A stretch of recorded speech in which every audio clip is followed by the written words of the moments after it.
Hi, it's Jen here at Cheezy and I just got done watching the 1972 classic Invasion of the Blood Farmers. Bad cinematography, awful audio, atrocious effects, and terrible acting, all the ingredients necessary for a wonderfully cheesy movie. Where to begin? The main concept of this is that they are druids that are draining people's blood.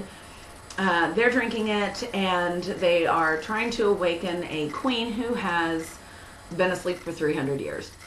A side plot is that there is blood that is apparently just replicating inexplicably, and you have two scientists who are trying to figure out how to stop it. This is not really a solid plot line for a movie, and they don't make a lot of sense. But you do have your random shirtless guy, your country bumpkin cop. They don't have just one town drunk in this small town. No, they seem to have several of them. This is always fun. You have a groom who is more interested in taking a shower on his wedding night than banging his wife. One of the leads, Jenny. She's a grown woman, but in this movie she keeps getting sent to bed by her boyfriend. It's really kind of funny because it's clearly the middle of the day. It's brightest day out, and you better go to bed. In fact, at one point, she actually has to sneak out of the house to return a cookbook to a neighbor. I mean, because apparently she's supposed to be in bed by 5 o'clock. Yeah, one of my favorite characters is Aegon, and he is one of the henchmen who makes sure to act incredibly creepy, therefore making you completely suspicious of him from the get-go.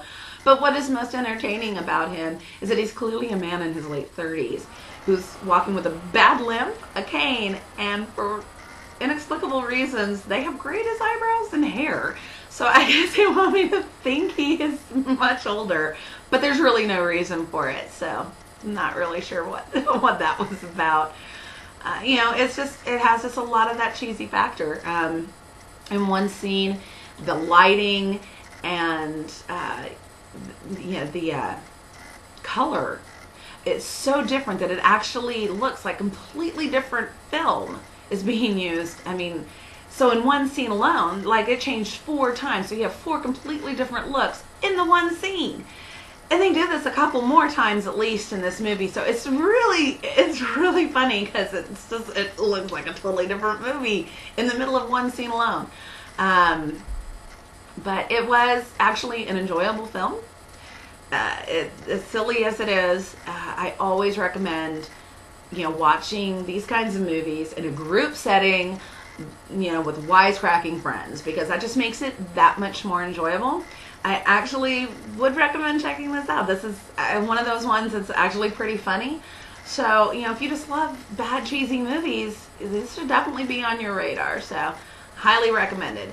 Invasion of the Blood Farmers.